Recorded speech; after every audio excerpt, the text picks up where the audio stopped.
आज की क्लास में हम लोग रिफ्लेक्सिव प्रोनाउन और एम्फेटिक प्रोनाउन को कवर करेंगे। अगर आपने फिजिक्स में 9वीं क्लास अगर पढ़ी है तो उसमें रिफ्लेक्शन पढ़ाया जाता है।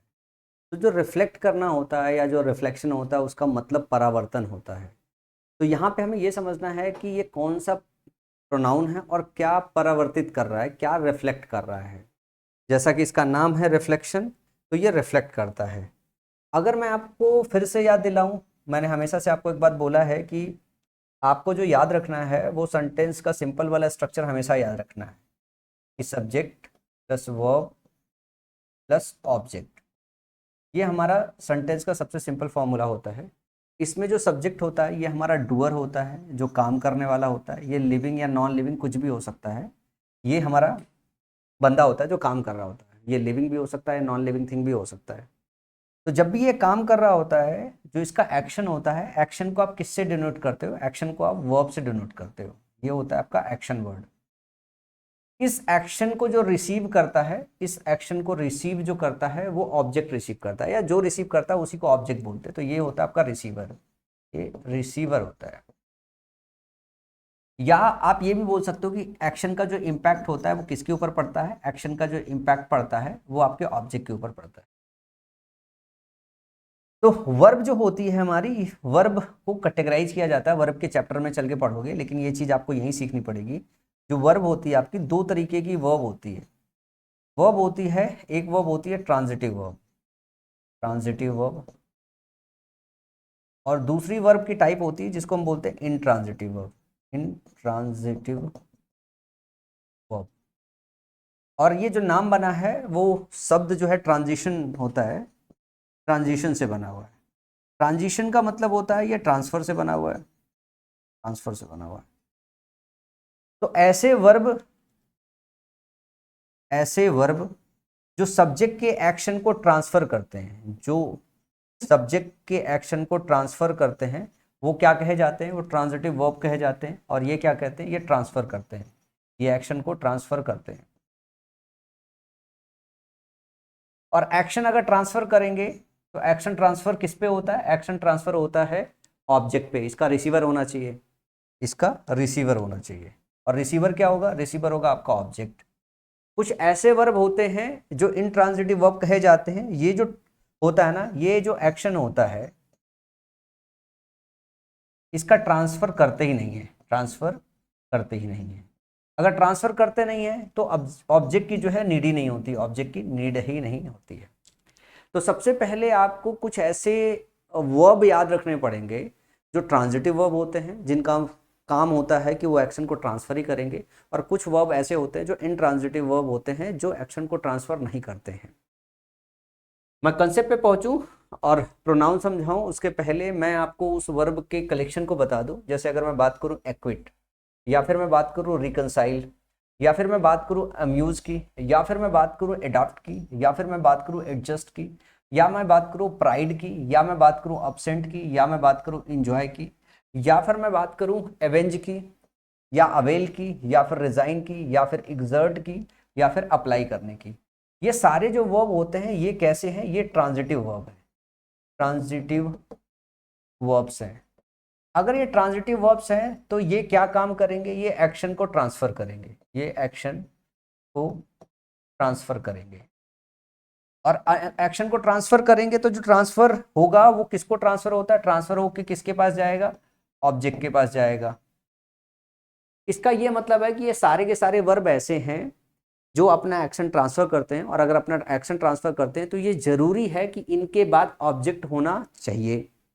तो एक ग्रुप तो ये है आपके वर्ब का, जो ग्रुप है ये कैसा है? ये ट्रांजिटिव वर्ब्स का ग्रुप है, ट्रांजिटिव वर्ब्स का ग्रुप है। और इनका मेन काम है एक्शन ट्रांसफर करना, तो इनके बाद ऑब्जेक्ट होना जरूरी है। इसके बाद दूसरा ग्रुप है जिसको हम इंट्रांजिटिव वर्ब्स कहते हैं। जैसे मैं बात कहूँ कीप की, टर्न की, स्टॉप की, क्वालिफाई की, बेथ की, मूव की, सेट की और हाइड की। ये जो होते हैं ये अपने बाद जो ये सब्जेक्ट का एक्शन है ये ट्रांसफर करते ही नहीं है। मतलब ये इंट्रांजिटिव होते हैं तो इनके बाद ऑब्जेक्ट की जो है नीड ही नहीं होती है। इसका ये मतलब है इन वर्ब्स के सेट के बाद, इन वर्ब्स के बाद ऑब्जेक्ट नहीं चाहिए होता, ऑब्जेक्ट नहीं चाहिए होता है, ऑब्जेक्ट नहीं चाहिए होता है, ऑब्जेक्ट नहीं चाहिए होता है। समझ में आया? अब कहानी क्या होती है, रिफ्लेक्सिव प्रोनाउन का जो इजाद हुआ है वो इस तरह इजाद हुआ है। जैसे मैं एक एग्जांपल लेता हूं, मैंने बोला he acquitted brilliantly in the exams, he acquitted brilliantly in the exams. मैंने आपको नाउन के चैप्टर में सिखाया है कि आपको ये समझना पड़ेगा कि कैसे सब्जेक्ट फाइंड आउट करते हैं, कैसे ऑब्जेक्ट फाइंड आउट करते हैं। अगर आपने एक्विट यहाँ पे देख लिया है तो सबसे पहले आपको ये ढूंढना पड़ेगा, क्योंकि ये ट्रांजिटिव वर्ड है, इसके बाद ऑब्जेक्ट होना बहुत ज़रूरी है। और ये जो ऑब्जेक्ट लेते हैं अपने बाद जो है डायरेक्ट ऑब्जेक्ट लेते हैं, डायरेक्ट ऑब्जेक्ट लेते हैं। तो ही एक्विटेड और डायरेक्ट ऑब्जेक्ट पहचानने के लिए क्वेश्चन किससे पूछना पड़ता है, व्हाट से पूछना पड़ता है। तो अगर मैं आपसे ये बोल दूं कि भैया आप ये क्वेश्चन पूछ दो, ही एक्विटेड व्हाट, तो इसका जवाब आपको मिलेगा ही एक्विटेड व्हाट, उसने क्या एक्विट किया। तो उसने एक्विट कर दिया ब्रिलियंटली द एग्जामिनेशन, लेकिन क्या एक्विट किया ये नहीं बताया गया। तो अब ये ट्रांजिटिव वर्ब है, इसका मतलब है इसके बाद ऑब्जेक्ट होना चाहिए, इसका मतलब है इसके बाद ऑब्जेक्ट होना चाहिए। इसी तरीके से जैसे दिया हुआ है दूसरा एग्जांपल, हर्ष अवेल्ड। अगर मैं बोल दूं Harsh availed what, Harsh availed what, आपके पास इसका जवाब आना चाहिए डायरेक्ट ऑब्जेक्ट के फॉर्म में। इसका डायरेक्ट ऑब्जेक्ट नहीं है, इसके बाद प्रीपोजिशन लग के प्रीपोजिशन का ऑब्जेक्ट दिया हुआ है। तो ये सारे ऐसे ट्रांजिटिव वर्ब हैं जो अपने बाद डायरेक्ट ऑब्जेक्ट लेते हैं। मतलब यहाँ थोड़ा ज़्यादा क्लियर कर दूं तो ये अपने बाद डायरेक्ट ऑब्जेक्ट लेते हैं। तो व्हाट का रिप्लाई प्रेजेंट होना चाहिए। अब ये प्रीपोजिशन के बाद इसका ऑब्जेक्ट लगा हुआ है, इसका मतलब है कि व्हाट का रिप्लाई नहीं है, मतलब डायरेक्ट ऑब्जेक्ट नहीं है। अगर डायरेक्ट ऑब्जेक्ट नहीं है और ये आपका ट्रांजिटिव वर्ब है, मतलब सेंटेंस में कुछ तो गड़बड़ है। जब इस तरीके का सेंटेंस एग्जाम में आता है तो ध्यान से इस बात को समझिएगा कि यहाँ पे ऐसा होता है कि जो डूअर होता है, जो डूअर होता है, जो सब्जेक्ट होता है, अपने एक्शन का खुद ही ये रिसीवर होता है, अपने एक्शन का खुद ही रिसीवर होता है, खुद ही रिसीवर होता है। मतलब अगर मैं ऑब्जेक्ट की जगह बात करूं तो जो आपका सब्जेक्ट था वही इसकी जगह ऑब्जेक्ट होना चाहिए। क्या होना चाहिए? ऑब्जेक्ट होना चाहिए। तो इसमें अगर मैं बात करूं कि उसने एक्विट किया किस एग्जाम में, किसको? अपने आप को कर लिया। उसने, हर्ष ने गोल्डन चांस को अवेल किया, किसके लिए किया? खुद के लिए कर दिया। तो यहाँ हर्ष ही अवेल कर रहा है और किसके लिए कर रहा है? खुद के लिए कर रहा है। तो इसका जो रिसीवर है हर्ष खुद है, इसका जो रिसीवर है वो ही खुद है। तो जब इस तरीके का केस आता है कि हम एक्शन परफॉर्म कर रहे हैं और हम ही, हमारा जो एक्शन है हमारे ऊपर ही रिफ्लेक्ट हो रहा है, हमारा एक्शन हमारे ऊपर ही रिफ्लेक्ट हो रहा है, तो ऐसे में अगर सब्जेक्ट और ऑब्जेक्ट दोनों एक ही है, एक्शन करने वाला एक ही है और रिसीवर भी एक ही है, तो हम जो है इसी सेम नाउन को या प्रोनाउन को उठा के इसका ऑब्जेक्टिव केस यहां पे नहीं डालते हैं, हम एक नए तरीके का प्रोनाउन बनाते हैं और जिसको हम बोलते हैं रिफ्लेक्सिव प्रोनाउन। और वो ये बताता है कि सब्जेक्ट का जो एक्शन हो रहा है वो उसी के ऊपर रिफ्लेक्ट हो रहा है। समझ में आया कि रिफ्लेक्सिव प्रोनाउन क्यों बना? रिफ्लेक्सिव प्रोनाउन बना सिर्फ इस बात के लिए कि जो आपका सब्जेक्ट का एक्शन है अगर वो उसी के ऊपर रिफ्लेक्ट हो रहा है, मतलब सब्जेक्ट आपका जो है एक्शन कर रहा है, सब्जेक्ट एक्शन कर रहा है और ये खुद ही इसका रिसीवर है, यही कर रहा है और यही इसको रिसीव कर रहा है। तो ऐसे केस में हम जो ऑब्जेक्ट होता है, इस ऑब्जेक्ट की जगह पे हम इसका एक नया वर्जन डालते हैं और उसको बोलते हैं रिफ्लेक्सिव प्रोनाउन। क्या बोलते हैं? Reflexive pronoun, reflexive pronoun. अब यहां पे एक चीज का इस्तेमाल होता है, अगर हम बात करते हैं जैसे रिसीवर, रिसीवर का मतलब खुद ही के लिए एक टर्म आता है जिसको हम बोलते हैं सेल्फ। क्या बोलते हैं? खुद ही के लिए जो एक टर्म आता है वो बोलते हैं हम सेल्फ। तो हम सेल्फ का इस्तेमाल करके, सेल्फ होता है सिंगुलर और इसका प्लूरल होता है सेल्व्स, ये होता है इसका प्लूरल। तो इसका इस्तेमाल करके हम रिफ्लेक्सिव प्रोनाउन बनाते हैं। जैसे इसको बनाते कैसे हैं? इसको बनाते हैं जैसे फर्स्ट पर्सन की बात करें, माई की बात करें, ठीक, आई की बात करें, तो आई का जो पॉजेसिव एग्जेक्टिव फॉर्म होता है माई, इसमें लगाते हैं हम सेल्फ। आई क्योंकि एक बंदे के लिए होता है तो हम इस पर सेल्फ जोड़ते हैं। इसी तरीके से वी की अगर बात करें, फर्स्ट पर्सन प्लूरल की बात करें, तो वी का जो पॉजेसिव एग्जेक्टिव होता है आवर, और इसमें हम क्या काम करते हैं, ये प्लूरल है तो इसके साथ हम सेल्फ जोड़ देते हैं। यू का हमेशा यू ही रहता है तो इसके अंदर हम योर सेल्फ लिखते हैं, इसका पॉजेसिव एग्जेक्टिव फॉर्म लेते हैं, योर हो गया, फिर इसी के साथ सेल्फ जोड़ते हैं। और प्लूरल सेंस में भी इस्तेमाल करना होता है तो इसके साथ इसका योर सेल्फ भी लेते हैं, तो इसका ये भी वर्जन आता है। साथ में अगर मैं बात करूं इट में, हम जो है इट सेल्फ इसका बनाते हैं। अगर हम बात करें ही के केस में तो हम इसका ऑब्जेक्टिव इस्तेमाल करते हैं हिमसेल्फ, और हर के साथ बताएं तो हर सेल्फ इस्तेमाल करते हैं, और दे का हम देमसेल्फ इस्तेमाल करते हैं, देम सेल्फ से इस्तेमाल करते हैं, ये प्लूरल होता है। ये जितना मैंने लिखा हुआ यहाँ पे myself, ourself, yourself या yourself, itself, himself, herself या देम सेल्फ, ये क्या है, ये आपके रिफ्लेक्सिव प्रोनाउन है। अब इनका इस्तेमाल कब किया जाता है, इनका इस्तेमाल हम तब करते हैं जब सेंटेंस के अंदर ट्रांजिटिव वर्ब हो। ध्यान दीजिएगा मेरी बात को, सेंटेंस के अंदर ट्रांजिटिव वर्ब हो और ऑब्जेक्ट मिसिंग हो। सेंटेंस के अंदर ट्रांजिटिव वर्ब हो, ऑब्जेक्ट मिसिंग हो, उसका ये मतलब होता है कि जो डूअर है या जो सब्जेक्ट है वो एक्शन कर रहा है, उसको खुद ही वो रिसीव कर रहा है। तो ट्रांजिटिव वर्ब प्रेजेंट है, ऑब्जेक्ट अगर मिसिंग है, अगर ऑब्जेक्ट दिया है तो कोई बात नहीं, अगर ऑब्जेक्ट मिसिंग है तो आपको रिफ्लेक्सिव प्रोनाउन का इस्तेमाल करना है। अब चलो, अगर इस कंसेप्ट को अच्छी तरीके से समझ गए हो तो यहां पे ऐसे समझो, जैसे मैंने बोला ही एक्विटेड ब्रिलियंटली। अब यहां पे अगर नहीं है, अगर यहां पे एक्विट का ऑब्जेक्ट नहीं है, इसका मतलब आपको रिफ्लेक्सिव प्रोनाउन इस्तेमाल करना है। और रिफ्लेक्सिव प्रोनाउन ऑब्जेक्ट के प्लेस में इस्तेमाल करते हो, इसका मतलब वर्ब के तुरंत बाद इस्तेमाल करोगे। तो एक्विटेड के बाद क्या लिखोगे, ही एक्विटेड, और ही के लिए ही का रिफ्लेक्सिव प्रोनाउन क्या होता है, हिमसेल्फ, हिमसेल्फ। इसी तरीके से हर्ष अवेल्ड, हर्ष की अगर बात करें तो हर्ष के लिए जो प्रोनाउन आएगा वो ही आएगा, और यहाँ पे क्या इस्तेमाल करोगे, यहाँ पे इस्तेमाल करोगे इस केस में भी हिमसेल्फ, हिमसेल्फ। इसी तरीके से इसमें देखो सी मस्ट रिकंसाइल, रिकंसाइल आपका ट्रांजिटिव वर्ब होता है, तो यहाँ पे इसके बाद आएगा herself. In order to be successful he would have to exert, exert अपने बाद लेता है, ये अपने बाद रिफ्लेक्सिव प्रोनाउन लेता है, और यहाँ पे हम बात कर रहे हैं in order to be successful, ही के लिए क्या आएगा, हिमसेल्फ, एग्जैक्ट, इसके बाद हिमसेल्फ लिखना पड़ेगा। समझ में आया। अब इसके बाद अगर बात करें अगला जो है, you would pass your exams if you applied, applied का मतलब होता है योर सेल्फ, योर सेल्फ। यहाँ पे योर सेल्फ क्यों नहीं लगाएंगे, क्योंकि किसी इंडिविजुअल आदमी की बात कर रहे हैं कि अगर तुम ऐसा नहीं करोगे तो यहाँ पे योर सेल्फ इस्तेमाल नहीं करेंगे, यहाँ पे योर सेल्फ इस्तेमाल करेंगे। अगला है you can enjoy by simply taking the time to relax. तो यहाँ पे इंजॉय की बात करें, डायरेक्ट ऑब्जेक्ट चाहिए, प्रीपोजिशन का ऑब्जेक्ट दिया हुआ है, तो इंजॉय यू के लिए यहाँ पे योर सेल्फ का इस्तेमाल कर सकते हो, योर सेल्फ का भी इस्तेमाल कर सकते हो। You can enjoy your self, yourself by simply taking the time to relax. She had always prided herself on her appearance. अब इसमें मैं आपको बता दूं कौन कौन से ऐसे शब्द हैं जो सबसे ज्यादा आपके एग्जाम में इस्तेमाल किए गए। सबसे ज्यादा जो इस्तेमाल किया जाता है आपके एग्जाम में वो अवेल। जब भी एग्जाम में कहीं अवेल देखो तुरंत चेक करो इसके बाद रिफ्लेक्सिव प्रोनाउन लगा है कि नहीं लगा हुआ है। एक्विट देखो तो तुरंत चेक करो। साथ में अगर मैं बात करूं एब्सेंट और एंजॉय बहुत आया आपके एग्जाम में। जरा ध्यान से कुछ और एग्जाम्पल है, इनको समझिएगा। She resigned herself to her fate, यहाँ पे सी रिजाइंड है, रिजाइंड के बाद हरसेल्फ लिखा है, अपने आप में ठीक है।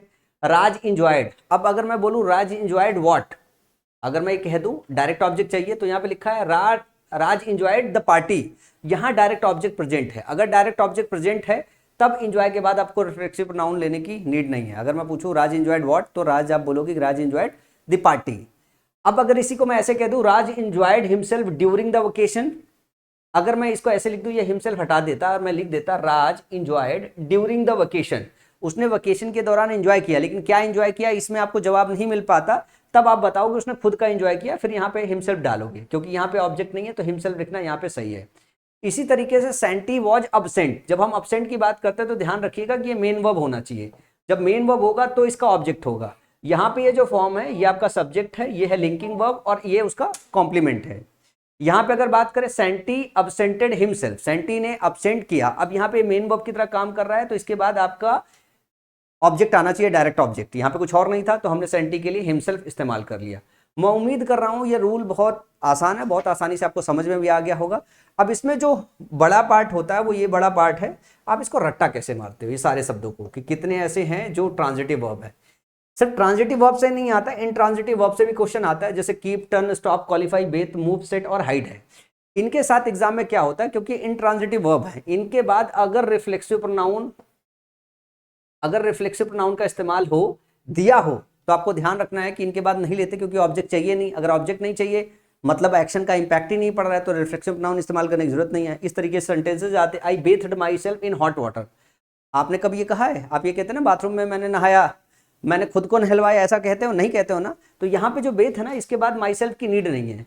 सी हाइड अंडर द बेड, वो बेड के अंदर छुप गई, बस इतना ही है, इसका इंपैक्ट ही नहीं डालना है, इसलिए रिफ्लेक्सिव प्रोनाउन इनके बाद इस्तेमाल नहीं करते हैं। तो ध्यान रखिए ये ग्रुप ऐसा है जिनके बाद रिफ्लेक्सिव प्रोनाउन इस्तेमाल नहीं करते हो, और ये वाला ग्रुप ऐसा है जो ट्रांजिटिव वर्ब है जिनके बाद आपको रिफ्लेक्सिव प्रोनाउन की जरूरत होती है अगर डायरेक्ट ऑब्जेक्ट प्रेजेंट ना हो, पर डायरेक्ट ऑब्जेक्ट पहचानने आना चाहिए। हमेशा इनमें देखिएगा, इसमें प्रीपोजिशन के बाद अगर ऑब्जेक्ट दिया है इसका मतलब वो प्रीपोजिशन का ऑब्जेक्ट है, डायरेक्ट ऑब्जेक्ट नहीं है। और व्हाट का रिप्लाई आपका डायरेक्ट ऑब्जेक्ट होता है, तो व्हाट का रिप्लाई पहले ढूंढ लीजिएगा, अगर वो मिल रहा है बगैर प्रीपोजिशन के ऑब्जेक्ट के, तो इसका ये मतलब है कि वहां पे आपको रिफ्लेक्सिव प्रोनाउन यूज करने की जरूरत है। इसके बाद रिफ्लेक्सिव प्रोनाउन से इतना ही आता। अगर मैं एम्फेटिक प्रोनाउन की बात करूं तो एम्फेटिक प्रोनाउन एक्चुअली होता क्या, ये रिफ्लेक्सिव प्रोनाउन ही है, लेकिन कभी कभी हमको जबरदस्ती ये कहना होता है कि I myself eat my food, I ate my food, मैंने बोला ठीक है मैंने अपना खाना खा लिया, लेकिन आई माई सेल्फ, मैंने अपना खाना खुद ही खा लिया, अगर मुझे जोर देना हो तब हम रिफ्लेक्सिव प्रोनाउन का इस्तेमाल कर लेते हैं, और उस टाइम पे इसको रिफ्लेक्सिव प्रोनाउन नहीं बोलते, इसको एम्फेटिक प्रोनाउन बोलते हैं, जिसको बोलते हैं जोर देने वाला प्रोनाउन, कि हमने अपना एक्शन खुद ही किया है। ये आपके एग्जाम में क्वेश्चन इससे नहीं बनाए जाते हैं। तो सिर्फ आपको ये जानकारी होनी चाहिए कि अगर हम रिफ्लेक्सिव प्रोनाउन जबरदस्ती इस्तेमाल कर ले रहे हैं, इसका मतलब है कि हम बात पे जोर डालने की कोशिश कर रहे हैं कि एक्शन हमने खुद ही पूरा कर लिया है। तो एम्फेटिक प्रोनाउन पढ़ने की नीड नहीं है, क्योंकि जितना एम्फेटिक प्रोनाउन पढ़ोगे उतना ही ज्यादा कंफ्यूज होगे, और इससे क्वेश्चन एग्जाम में नहीं बनते हैं, और बनाए जाने के चांस ऐसे नहीं होते कि वहां से कुछ क्वालिटी क्वेश्चन बने। एक और चीज आपको ध्यान रखनी होती है, जो रिफ्लेक्सिव प्रोनाउन है वो कहाँ पे इस्तेमाल होता है, वो ऑब्जेक्ट की जगह इस्तेमाल होता है। तो ध्यान रखिए रिफ्लेक्सिव प्रोनाउन कभी सब्जेक्ट की जगह मत इस्तेमाल कीजिएगा। आपने ये देखा है ना, myself Shiv from Kanpur, myself Shiv from Kanpur, हम बोलचाल की भाषा में किसी के हाथ में जाते हो, पुरानी पिक्चर वेलकम देखा है उसमें ना, एक वो बंदा था जो बोलता था myself Ram from there, Ram from Kanpur, तो myself Shiv from Kanpur, तो माई सेल्फ जो है सब्जेक्ट की जगह पे लगाना गलत होता है। Yourself and he have gone to Lucknow, तो योर सेल्फ लिखना यहाँ पे गलत है। I myself completed my homework, ये सही है, ठीक है ना। Rohit will do the work for myself, preposition के ऑब्जेक्ट के फॉर्म में भी इसका इस्तेमाल नहीं करते हैं। इसका इस्तेमाल हम हमेशा तब करते हैं जब हमारे पास ट्रांजिटिव वर्ब हो और उसका डायरेक्ट ऑब्जेक्ट अगर नहीं दिया हो, तो उस केस में हम लोग कर लेते हैं, ठीक है ना। Rohit will do the work for my self नहीं, फॉर मी लिखते हैं यहाँ पे। रिफ्लेक्सिव प्रोनाउन का ना सब्जेक्ट की जगह इस्तेमाल करते हैं, ना प्रीपोजिशन के ऑब्जेक्ट की तरह इस्तेमाल करते हैं, सिर्फ ट्रांजिटिव वर्ब के ऑब्जेक्ट के फॉर्म में इस्तेमाल करते हैं जब डूअर का एक्शन खुद डूअर पे रिफ्लेक्ट कराना हो तो। इसके बाद अगली बात करें तो अगला जो टाइप है वो है डिमोन्स्ट्रेटिव प्रोनाउन। डिमोन्स्ट्रेटिव प्रोनाउन से बहुत आसान से क्वेश्चन आते हैं, कुछ एक क्वेश्चन है जो क्वालिटी क्वेश्चन बनता है। सबसे पहले आपको डिमोन्स्ट्रेटिव प्रोनाउन पता होना चाहिए।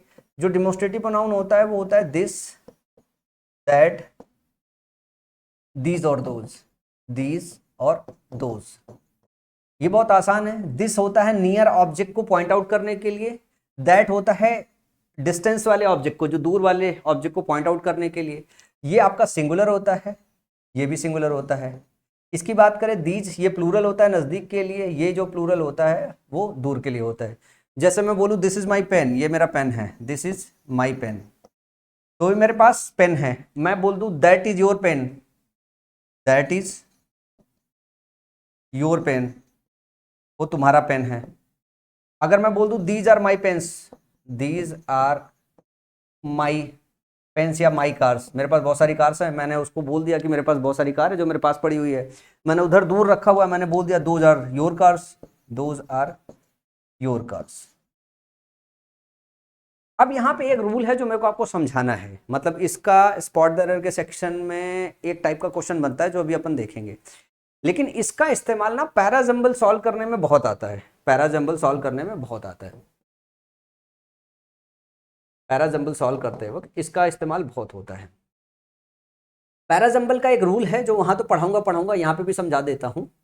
आप ध्यान रखिएगा कि ये जो प्रोनाउन होता है, प्रोनाउन का काम क्या है, प्रोनाउन का काम है नाउन को रिप्लेस करना, नाउन को रिप्लेस करना। लेट्स फॉर एग्जांपल आपके पास ऑप्शन ए है, ऑप्शन बी है, ऑप्शन सी है, ऑप्शन डी है। एक में नाउन दिया हुआ है, एक में नाउन दिया हुआ है, भाई दिस दैट दीज दोस्त किसी ना किसी को तो पॉइंट कर रहे हैं, किसी ना किसी तरफ की इशारा कर रहे हैं। जैसे मैंने बोला दीज आर माई पेन्स, ठीक है ना, या दिस इज माई पेन, तो ये जो दिस है वो इस पेन की तरफ इशारा कर रहा है, मतलब इस नाउन की तरफ इशारा कर रहा है। दैट इज योर कार या दैट इज योर कैमरा, तो दैट जो है कैमरा को, या दोज आर योर कार्स, तो दोज जो है कार्स को इशारा कर रहा है। तो जब पैराजम्बल के क्वेश्चन आते हैं उसमें दिस दैट दीज दो ये बहुत मिलते हैं, आपको बहुत ज्यादा मिलते हैं, इनको डिमोन्स्ट्रेटिव वर्ड की तरह आप जानते रहो। जब ऐसा आते हैं तो आप ध्यान दीजिएगा कि किसी ऑप्शन में नाउन लिखा हुआ है, दूसरे ऑप्शन में आपके पास दिस हो सकता है, दैट हो सकता है, दीज हो सकता है या दोज हो सकता है। ये अगर इस नाउन की तरफ इशारा करते हैं, लेट्स फॉर एग्जांपल बी में दिया हुआ है और ये इसके पास इशारा कर रहे हैं, तो ध्यान रखिएगा कि जो नाउन वाला ऑप्शन है, जो नाउन वाला ऑप्शन है, जो ए होगा वो बी से पहले आएगा। और मोस्ट ऑफ द केसेस में जो है ये पेयर बनाते हैं, मोस्ट ऑफ द केसेस में ये पेयर बनाते हैं, ए बी एक साथ आएगा।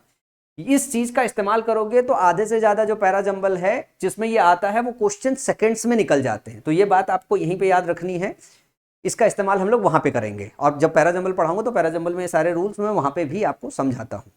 अब आते हैं कि दिस दैट दिस दोज में पढ़ने लायक क्या चीज है। तो दिस दैट दिस दोज में एक दो बातें सिर्फ पढ़ने लायक है, ज्यादा कुछ है नहीं। जैसे अगर कुछ इस तरीके से आपके पास एग्जाम्पल आ जाए, Ram has a scooter and A bike, Ram के पास एक स्कूटर है और एक बाइक है, मैं उसको बोलता हूं आई टेक दिस, मैं ये वाले लेता हूं, एंड यू टेक दैट, तुम वाला ले लो। और मैं आपसे पूछूं ये बता दो कि मैं क्या ले रहा हूं, तुम क्या ले रहे हो, तो कैसे बताओगे। जैसे राम के पास एक स्कूटर है और राम के पास बाइक है, मैं बोल रहा हूं मैं ये वाला ले रहा हूं, तो मैंने स्कूटर लिया या बाइक लिया, कैसे बताओगे। और वो जो है वो ले लेता है, तो यहां कैसे बताओगे। ये दिस किसको रिप्रेजेंट कर रहा है और ये जो दैट है ये किसको रिप्रेजेंट कर रहा है। तो यहां पे जो आपको कंसेप्ट लगाना है वो कंसेप्ट लगाना है कि जो दिस होता है वो नियर वाले ऑब्जेक्ट को रिप्रेजेंट करता है, और जो दैट है वो फार वाले ऑब्जेक्ट को रिप्रेजेंट करता है, दूर वाले को करता है। तो ध्यान से देखो, दिस के नियर कौन आएगा, दिस के नियर बाइक आ रहा है, तो दिस जो रिप्रेजेंट कर रहा है वो बाइक को रिप्रेजेंट कर रहा है। दैट किससे दूर आ रहा है, दैट दूर आ रहा है स्कूटर से, तो दैट किसको रिप्रेजेंट कर रहा है, स्कूटर को रिप्रेजेंट कर रहा है। तो मैंने क्या लिया, मैंने बाइक लिया, और तुमने क्या लिया, तुमने स्कूटर लिया है। यहां तो सिर्फ ये समझने के लिए बताना था, लेकिन जरा ये क्वेश्चन देखो, क्वेश्चन नंबर दूसरा, यहाँ पे आपको एरर दिखाई देगा अगर इस तरीके का क्वेश्चन आए। लिखा है poverty and population are connected, गरीबी और जनसंख्या एक दूसरे के साथ कनेक्टेड है। वी हैव टू इराडिकेट, हमें इराडिकेट करना पड़ेगा, हमें विनाश करना पड़ेगा दिस का, इसका, टू कंट्रोल दैट, उसको कंट्रोल करने के लिए। क्या ये सेंटेंस सही है। अगर ये सेंटेंस सही है तो दिस जो है वो किसको रिप्रेजेंट करेगा, नियर को, इसके नीचे पॉपुलेशन, और कंट्रोल जो है दूर है, तो ये किसको रिप्रेजेंट करेगा, पॉवर्टी को। आप क्या इराडिकेट कर रहे हो, आप पॉपुलेशन को इराडिकेट कर रहे हो कंट्रोल करने के लिए पॉवर्टी। क्या सेंटेंस सही है, मतलब गरीबी को कंट्रोल करने के लिए जो पॉपुलेशन ही इराडिकेट कर रहे हो, नहीं ना। आपको इस दिस और दैट को बदलना पड़ेगा। और दिस दैट को कैसे बदल सकते हो, आप इसको अगर इस सीक्वेंस में रख दो, population and poverty are connected, अगर ये सीक्वेंस बदल दो तो ध्यान से देखो, ये जो दिस होगा वो होगा पॉवर्टी को रिप्रेजेंट करेगा, क्योंकि पॉवर्टी नियर बाई हो जाएगा। तो हमें गरीबी खत्म करने के लिए पॉपुलेशन को कंट्रोल करना पड़ेगा, अब सेंटेंस सही हो जाएगा। तो ध्यान रखिएगा कि कभी ये स्ट्रक्चर अगर आए, N1 और N2 दो नाउन हो जिसको जोड़ा जाए और इसके बाद सेंटेंस के दूसरे हिस्से में दिस और दैट का इस्तेमाल करें, तो दिस जो रिप्रेजेंट करता है वो नजदीक वाले को, और जो दैट रिप्रेजेंट करता है वो दूर वाले को करता है। ये बहुत बेहतर कंसेप्ट है, इससे वैसे क्वेश्चन आया नहीं है, लेकिन मतलब मैं ढूंढ रहा था कि इसमें क्या नया आ सकता है जो आपको सिखाया जा सकता है। तो ये अगर बहुत डिफिकल्ट क्वेश्चन बनेगा तो ये इस तरीके का क्वेश्चन बन सकता है। दिस दैट दीज दोस्त, एक क्वेश्चन ये बनता है, ये बहुत कॉमन क्वेश्चन है जो सदियों से बनता हुआ चला आ रहा है, 20 साल से खूब क्वेश्चन इस पे बने हैं। जैसे एक क्वेश्चन ऐसे बनता है, the climate of Pune is better than Mumbai, जो पुणे का क्लाइमेट है वो मुंबई से बेहतर है। तो यहाँ पे कंपैरिजन का कंसेप्ट आता है कि अगर हम कंपैरिजन कर रहे हैं पुणे के क्लाइमेट का, तो हमको किससे करना पड़ेगा, मुंबई से नहीं, मुंबई के क्लाइमेट से करना पड़ेगा। तो हम क्या काम करते हैं, हम इसको ऐसे लिखते हैं। सही सेंटेंस क्या होगा, सही सेंटेंस ऐसे होगा, the climate of Pune is better than the climate of Mumbai. अब कहोगे कि सर अब मीनिंग पूरी हो पा रही कि हम मुंबई के क्लाइमेट का कंपैरिजन पुणे के क्लाइमेट से कर रहे हैं। फिर आपको याद आएगा सर प्रोनाउन के चैप्टर में है और आपने बताया था कि सर हम रिपीटिशन को अवॉइड करेंगे नाउन को। तो यहाँ पे हमने क्लाइमेट इस्तेमाल किया, फिर यहाँ पे हमने क्लाइमेट इस्तेमाल कर दिया। क्या कर दिया, क्लाइमेट इस्तेमाल कर दिया। सर दो बार क्लाइमेट इस्तेमाल हो रहा है, तो आप एक काम करो, इसको हटाओ, रिपीटिशन को अवॉइड करो और आप यहाँ पे प्रोनाउन लेके आओ। तो चलो हम प्रोनाउन ले आते हैं, क्योंकि ध्यान से सेंटेंस पढ़ोगे तो यहाँ से और यहाँ के बीच में एक डिस्टेंस समझ में आ रहा है, ऐसे समझ में आ रहा है ये फॉर है, ये खाली समझने के लिए बता रहा हूँ मैं, ठीक है ना। ग्रामेटिकली ये बात नहीं है, मैं सिर्फ समझने के लिए बता रहा हूँ। ये दूर दिखाई दे रहा है और मैं पूछूं कि क्लाइमेट सिंगुलर है या प्लूरल है, तो आप कहोगे सिंगुलर। इस सेंटेंस में इस क्लाइमेट को यहाँ पे मुंबई के रेस्पेक्ट में इसी क्लाइमेट को इशारा करना है कि हम क्लाइमेट की ही बात कर रहे हैं। तो इशारा करने के लिए दिस दैट दीज दो सब्जेक्ट है, क्योंकि ये डिस्टेंस पे है तो हम दैट का इस्तेमाल करेंगे या फिर दोज का इस्तेमाल करेंगे, और ये सिंगुलर है तो हम दैट का इस्तेमाल करेंगे। तो इस क्लाइमेट को आप रिप्लेस कर दो किससे, दैट से। जैसे दैट से रिप्लेस करोगे तो ये जो द है ये भी हट जाएगा, क्योंकि जो आर्टिकल ए एंड द आता है वो नाउन के लिए आता है, दैट के पहले इस्तेमाल नहीं होगा। तो सेंटेंस ग्रामेटिकली करेक्ट क्या बनेगा, सेंटेंस यू बनेगा, the climate of Pune is better than that of Mumbai. अब यहां पे ये जो दैट लिखा हुआ है आपने ना, जो दैट लिखा हुआ है, ये जो दैट लिखा हुआ है, ये दैट एक्चुअली किसको रिप्रेजेंट कर रहा है, ये क्लाइमेट को रिप्रेजेंट कर रहा है, क्लाइमेट की तरफ इशारा कर रहा है। और ये प्रोनाउन है, डिमोस्ट्रेटिव प्रोनाउन है जो क्लाइमेट को डिमोस्ट्रेट कर रहा है, यहां पे इशारा कर रहा है। तो सेंटेंस ये सही होगा। अगर ये प्लूरल होता तो हम यहाँ दोज का इस्तेमाल करते। जरा ध्यान से देखो, the street of Kanpur are wider than Mumbai, the streets of Kanpur. हम कानपुर के स्ट्रीट्स की तुलना कर रहे हैं तो हम मुंबई के स्ट्रीट्स के साथ ही करेंगे। अब यहाँ पे या तो सेंटेंस कुछ इस तरीके से लिखे हम, ध्यान से देखना, the streets of Kanpur are wider than the streets, ठीक है ना। वापस इसको उठाओगे, the streets of Mumbai,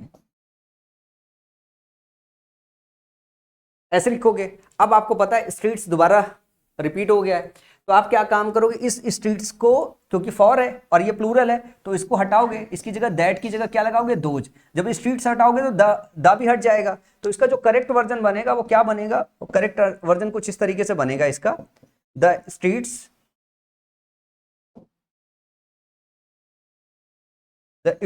of Kanpur are wider than those of Mumbai.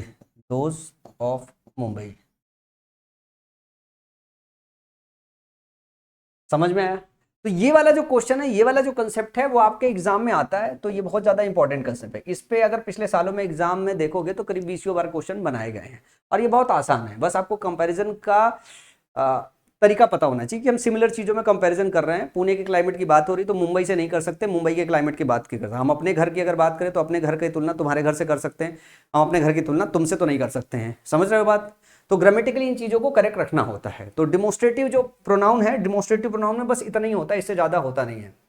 उसके बाद बात करें जो है डिस्ट्रीब्यूटिव प्रोनाउन की, उसके बाद अगर हम बात करें डिस्ट्रीब्यूटिव प्रोनाउन की, तो डिस्ट्रीब्यूटिव प्रोनाउन जो होता है वो क्या करता है, डिस्ट्रीब्यूशन करने के काम आता है। किसके काम आता है, डिस्ट्रीब्यूशन करने के काम आता है। और ये होते हैं ईच का मतलब क्या होता है, प्रत्येक। ईदर का मतलब भी वही सेंस होता है, ईदर या तो के सेंस में आता है, या दो में से किसी एक का चुनाव करना हो, या तो ये या तो वो में। नीदर ना के सेंस में आता है, ना इसको चुनाव कर रहे हो ना उसका चुनाव कर रहे हो। नन का मतलब होता है बहुतों में से कोई नहीं, बहुतों में से कोई नहीं। वन का मतलब होता है कोई एक। बहुत की अगर बात करें तो बहुत का मतलब होता है दो। ईच की बात करें तो ईच का मतलब प्रत्येक होता है। नीदर की बात कर रहे हैं तो ना का बात होता है, नन ऑफ और वन ऑफ की बात कर रहे हैं, ठीक है ना। इनसे रिलेटेड है जो आपको समझना होता है कि हम कब ईच का इस्तेमाल करते हैं, जब कब वन का इस्तेमाल करते, कब ईदर का इस्तेमाल करते, कब नीदर का इस्तेमाल करते, कब नन का इस्तेमाल करते। देखो ईच या फिर वन का इस्तेमाल हम तब करते हैं जब हमको एक का चुनाव करना हो out of the given. Out of the given मतलब मैं यूं बोलूं कि आपके पास बकेट में 1 2 3 4 5 6 7 8 9 10 4, ये मुझे नहीं पता है कितने हैं इसमें से, और इसमें से हमको चुनाव किसका करना है, इसमें से चुनाव हमको करना है किसी एक का। इसमें से अगर एक का चुनाव कर रहे हैं तो हम वन का चुनाव करेंगे या फिर ईच का चुनाव करेंगे। लेकिन अगर यहीं पे बात करें ईदर की बात हो जाए तो आपके पास सिर्फ दो हैं, दो में से एक का कोई अगर चुनाव कर रहे हैं तो ईदर का चुनाव करते हैं। सेम इसी में अगर हमको दोनों में से किसी का चुनाव नहीं करना हो तो हम किसका काम करते हैं, नीदर का चुनाव करते हैं। नन का चुनाव करते हैं जब हमको इसमें से किसी का नहीं करना हो, किसी का चुनाव ना करना हो, किसी का चुनाव ना करना हो। और बौद्ध का इस्तेमाल हम तब करते हैं जब आपके पास दो दिया हो और दोनों का चुनाव करना हो, अब यहाँ पे आपको एक बात समझना है कि जो ईच होता है ये आपका सिंगुलर होता है, जो ईदर होता है ये भी सिंगुलर होता है, जो नीदर होता है ये भी सिंगुलर होता है, जो नन होता है ये भी सिंगुलर होता है, जो वन होता है ये भी सिंगुलर होता है, जो बोथ होता है ये अकेला खाली प्लूरल होता है। अब इसके बाद कई बार ऐसा होता है कि हम ईच, ईदर, नीदर, नन का इस्तेमाल करते हैं, वन का इस्तेमाल करते हैं। कई बार आप स्ट्रक्चर में देखो ईच के बाद ऑफ लगा आता है, नीदर के बाद ऑफ लगा होता है, नन के बाद ऑफ लगा के, वन के बाद ऑफ लगा के आता है। तो आप बहुत सारे बकेट में इसका चुनाव कर रहे होते हो।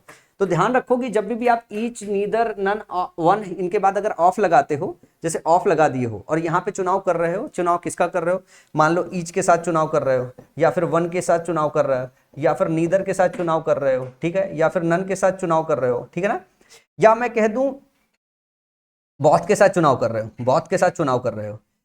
इसका यह मतलब हो गया कि भैया देखो इधर जो नाउन आएगा वो हमेशा एक से तो ज्यादा होगा, भाई ये सब एक को रिप्रेजेंट कर रहे हैं और चुनाव कर रहे हैं तो एक से ज्यादा ये बकेट होगा। तो इधर जो नाउन होगा अगर वो काउंटेबल है, क्योंकि ये काउंटेबल सेंस में इस्तेमाल होता है, तो प्लूरल नाउन इधर इस्तेमाल होता है। और एक्चुअल जो सब्जेक्ट होता है ये सब्जेक्ट होता है, तो इस केस में जो वर्ब आता है वो सिंगुलर आता है। आगे जब पॉजेसिव एडजेक्टिव आते हैं वो सारे के सारे सिंगुलर आते हैं। बॉथ के केस में क्या होता है, बॉथ के बाद अगर ऑफ आता है तो इधर भी प्लूरल होगा, क्योंकि एक से बड़ा, क्योंकि बॉथ का मतलब दो होता है, तो बॉथ ऑफ का मतलब हो गया कि इसके साथ आप प्लूरल इस्तेमाल करोगे, तो ये प्लूरल होता है। और आगे का वर्ब, क्योंकि बॉथ प्लूरल है तो आगे के वर्ब और पॉजेसिव एडजेक्टिव प्लूरल मूव करते हैं। ये इनके एक्चुअली बेसिक कंसेप्ट होते हैं जो जिन पे बेस्ड एग्जाम में क्वेश्चन बनते हैं, और ये बहुत आसान होते हैं और इनको क्वेश्चन के माध्यम से बहुत आसानी से आप समझ भी सकते हो। मैंने खूब ढेर सारे क्वेश्चन लिखे हैं। जैसे मैं बात करूं, each of the shirt is nice, अगर ईच के बाद ऑफ आया हुआ है, ध्यान से देखिएगा, मैं आपसे बोलूं ईच सिंगुलर होता है प्लूरल, तो आप कहोगे सिंगुलर होता है। इधर सिंगुलर होता है प्लूरल, तो आप कहोगे सिंगुलर होता है। ये भी सिंगुलर हो जाएगा, ये भी सिंगुलर हो जाएगा, ये भी सिंगुलर हो जाएगा, ये भी सिंगुलर हो जाएगा। अगर मैं बॉथ की बात करूं तो कैसा होता है, प्लूरल होता है। बॉथ की बात करूं तो प्लूरल हो जाता है, ये सारे प्लूरल हो जाते हैं। अब जब आप ऑफ लगाते हो यहाँ पे, तो आपको ध्यान देना होता है कि यहाँ पे जो नाउन इस्तेमाल कर रहे हो वो कैसा होना चाहिए, वो प्लूरल होना चाहिए। तो यहाँ पे शर्ट लिखा हुआ, क्या शर्ट सही है, तो आप कहोगे नहीं सर एस लगाने की जरूरत है। उसके बाद आगे जो वर्ब आता है वो इसके लिए आता है, और इसके लिए आता है तो कैसा होना चाहिए, सिंगुलर होना चाहिए, ठीक है। इधर आप द स्टूडेंट लिखा हुआ है तो स्टूडेंट होना चाहिए या स्टूडेंट्स होना चाहिए, तो आप बोलोगे कि अगर ऑफ के बाद आया है तो आपको क्या रखना पड़ेगा वो। पर इधर सिंगुलर होता है या प्लूरल होता है, सिंगुलर, तो ये जो वर्ब आएगा वो आर होगा या ईज होगा, तो आप कहोगे सर ईज होगा। फिर अगर हम बात करें इधर ऑफ द बॉयज, यहाँ पे प्लूरल है, अपने आप में सही है। यहाँ पे हैव आया है तो हैव गलत है, क्या होना चाहिए, हैज होना चाहिए, क्योंकि जो इधर होता है वो सिंगुलर होता है। इधर ऑफ द टू फ्रेंड्स लिखा हुआ है, अब दो के साथ फ्रेंड्स लिखा है, अपने आप में ऑफ के बाद प्लूरल आता है, लेकिन इधर सिंगुलर होता है, तो ये जो वर्ब है ये वर्ब की जगह क्या होना चाहिए, वॉज होना चाहिए। इसी तरीके से अगर यहाँ पे बात करें, इधर ऑफ यू की बात करें, यहाँ पे आर होगा या ईज होगा, तो आप कहोगे सर ईज होगा, क्योंकि इधर यहाँ पे सब्जेक्ट है। इधर ऑफ द कौरवाज की बात कर रहे हैं तो इधर है, कौरवाज में चुन रहे हो तो यहाँ पे प्लूरल लिए हो ऑफ के बाद, वो ठीक है, लेकिन इधर आपका सब्जेक्ट है, वर नहीं होगा, क्या होगा यहाँ पे, वॉज होगा। इसी तरीके से अगर हम बात करें बॉथ ऑफ द गर्ल, तो गर्ल नहीं होगा, यहाँ पे गर्ल्स होगा, क्योंकि बॉथ दो का चुनाव कर रहे हो और दो लड़कियों की बात कर रहे हो, तो दो का मतलब ही प्लूरल होता है, तो यहाँ पे गर्ल्स आएगा। और बॉथ अपने आप में प्लूरल होता है, तो यहाँ पे इज नहीं लगाते, क्या लगाते हैं, आर लगाते हैं। Both of them have not submitted their books, अगर ध्यान से देखना कि अगर दो की बात नहीं हो रही, दो से ज्यादा की बात हो रही है, तो वहां पे बोथ का इस्तेमाल नहीं करते, बोथ की जगह हम किसका इस्तेमाल करते हैं, नन ऑफ देम का इस्तेमाल करते हैं। None of them have not submitted their books, और नन जो होता है वो आपका सिंगुलर होता है, तो यहाँ पे हैव की जगह क्या हो जाएगा, हैज हो जाएगा, ठीक है ना। और अगर बोथ के साथ दो का, बोथ के साथ अगर नॉट का इस्तेमाल करना हो, बोथ के साथ अगर नॉट का इस्तेमाल करना हो तो हम नीदर का इस्तेमाल करते हैं। नीदर दो के लिए होता है, दो में से किसी को नहीं होता है। और फिर बोथ के साथ अगर नॉट का इस्तेमाल करना हो तो हम नीदर का इस्तेमाल करते हैं। अच्छा, अगर आपके दिमाग में ये चल रहा होगा कि सर इस वाले कंपोनेंट में ईदर क्यों सब्जेक्ट है, तो ध्यान से देखिएगा, सब्जेक्ट पहचानने का तरीका पहले ही पढ़ाया है मैंने। आर इंटेलिजेंट, अगर मैं बोलूं who are intelligent, who are intelligent, तो आप बोलोगे ईदर, चुनाव कर रहे हैं ईदर, ईदर आर इंटेलिजेंट, उनमें से कोई एक जो है इंटेलिजेंट है। लेकिन किस में चुनाव कर रहे हो, तो आगे जो ऑफ द स्टूडेंट्स लिखा हुआ है, ऑफ द स्टूडेंट्स लिखा हुआ है, इसमें क्या है, ये क्या है, आपका मेन जो है प्रोनाउन है, ये प्रोनाउन है। और इस प्रोनाउन के साथ ये वाला जो सेक्शन है ये क्या है, ये इसका मॉडिफायर है, ये इसका मॉडिफायर है, समझ में आया, ये प्रोनाउन है, ये इसका मॉडिफायर है। तो मेन सब्जेक्ट क्या है, मेन सब्जेक्ट आपका ये है, क्योंकि नाउन सब्जेक्ट की जगह आता है तो प्रोनाउन भी सब्जेक्ट की जगह आएगा, नाउन ऑब्जेक्ट की जगह आता है तो प्रोनाउन भी ऑब्जेक्ट की जगह आएगा। तो यहाँ पे जो ईदर दिया हुआ ना, ये आपका क्या है, कोर सब्जेक्ट है। तो आगे का जो वर्ब होगा ना, ये तो मॉडिफायर है, जो आगे का वर्ब यहाँ पे है वो किसके हिसाब से मूव करेगा, वो ईदर के हिसाब से मूव करेगा, नीदर के हिसाब से मूव करेगा, नन के हिसाब से मूव करेगा, वन के हिसाब से मूव करेगा। तो जो आपके एग्जाम में क्वेश्चन आते हैं वो इसी तरीके का क्वेश्चन आता है कि इसके बाद आपको प्लूरल देखना होता है और वर्ब आपका सिंगुलर होना चाहिए। मैं उम्मीद कर रहा हूं ये कंसेप्ट आपको समझ में आ गया होगा। बस इतना ही है, इसमें इससे ज्यादा पढ़ना होता नहीं है। इससे ज्यादा पढ़ोगे तो मुझे लगता है कि अपना समय बर्बाद करोगे। ठीक है, अब इसके बाद बात करते हैं, अगला टाइप आता है रेसिप्रोकल। जब हम एक दूसरे के सेंस में बात करते हैं तो हम उसको बोलते हैं रेसिप्रोकल प्रोनाउन। जब आपस में मैसेज कन्वे करते हैं तो देखो आपस में क्या होता है, हम दो लोग आपस में चीजें आदान प्रदान कर सकते हैं, दो से ज्यादा लोग हो सकते हैं, दो से ज्यादा लोग हो सकते हैं। तो यहां पे अगर मैं बात करूं तो दो ही आपके रेसिप्रोकल प्रोनाउन होते हैं, एक होता है ईच अदर, दूसरा होता है वन अनदर। एक होता है ईच अदर, दूसरा होता है वन अनदर। कई बार वन अदर लिख के आ जाता है, वन अदर लिख के आ जाता है तो ध्यान रखिएगा वन अदर नहीं होता, वन अनदर होता है। क्या होता है, वन अनदर होता है। ये इस्तेमाल होता है दो के लिए और ये इस्तेमाल होता है दो से ज्यादा के लिए। बस इतनी ही बातें आपको याद रखनी है और इसी से क्वेश्चन आपके एग्जाम में सीधे सीधे आता है। जैसे कुछ 6-7 एग्जाम्पल है, सारे क्वालिटी एग्जाम्पल्स मैंने लिए ताकि आपको कंसेप्ट समझ में आ जाए। जैसे मैं बोलूं they kept looking at each other and smiling.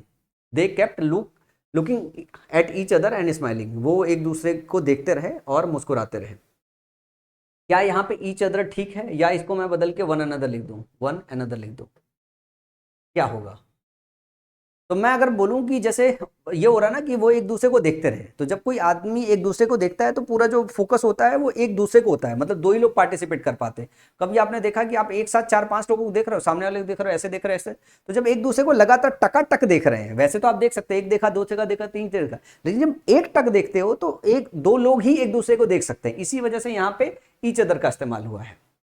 My witnesses contradicted one another. अब जैसे मान लो विटनेस की बात हो रही है तो सारे लोग बैठे हुए हैं, तो किसी आदमी ने एक बात बोली तो दूसरा आदमी कॉन्ट्राडिक्ट कर सकता है, तीसरा आदमी भी साथ में कॉन्ट्राडिक्ट कर सकता है, चौथा आदमी भी कॉन्ट्राडिक्ट कर सकता है, फिर एक आदमी कॉन्ट्राडिक्ट कर रहा है, उसको कॉन्ट्राडिक्ट करने के लिए बाकी लोग कर सकते हैं। तो आपस में सब मिलके एक दूसरे का कॉन्ट्राडिक्शन कर सकते हैं।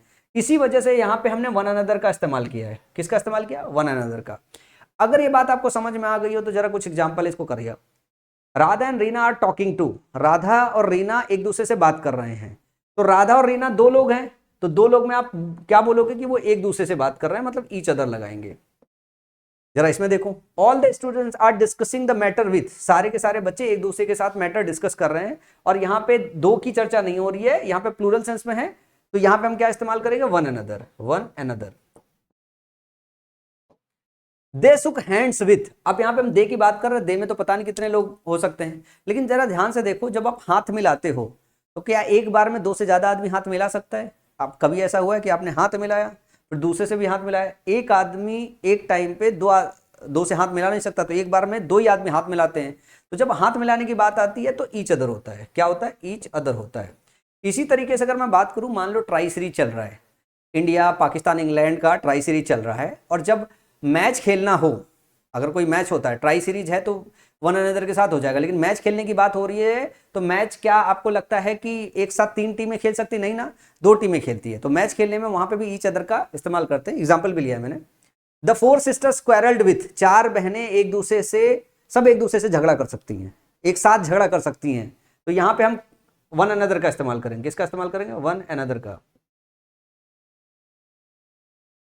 इन this series India Pakistan and England are facing. अगर ये सीरीज है और इंडिया पाकिस्तान और श्रीलंका फेस कर रहे हैं तो एक बार में दो ही जो टीम होती है वो खेलती है। इस वजह से यहाँ पे हम ईच अदर का इस्तेमाल करते हैं, वन अनदर का इस्तेमाल नहीं करते हैं। ईच अदर का इस्तेमाल करते हैं, वन अनदर का इस्तेमाल नहीं करते हैं।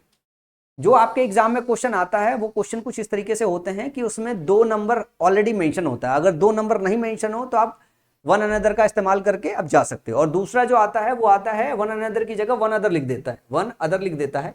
तो बस ये आपको याद रखना है कि वन अनदर होता है, वन अदर नहीं होता है, अगर मैं रेसिप्रोकल प्रोनाउन की बात करूं तो। अब इसके बाद बात करूं, जो आज की क्लास में तो नहीं करूंगा, ये रिलेटिव प्रोनाउन की चर्चा, क्योंकि अपने आप में रिलेटिव प्रोनाउन काफी बड़ा टॉपिक है, तो रिलेटिव प्रोनाउन अगली क्लास में बात करूंगा। आज की इस क्लास में इतना ही। उम्मीद कर रहा हूं कि आज की क्लास में जो मैंने आपको पढ़ाया है वो अच्छी तरीके से आपको समझ में आ गया होगा। ये पॉइंट टू पॉइंट है, बस आपको याद रखना है बस।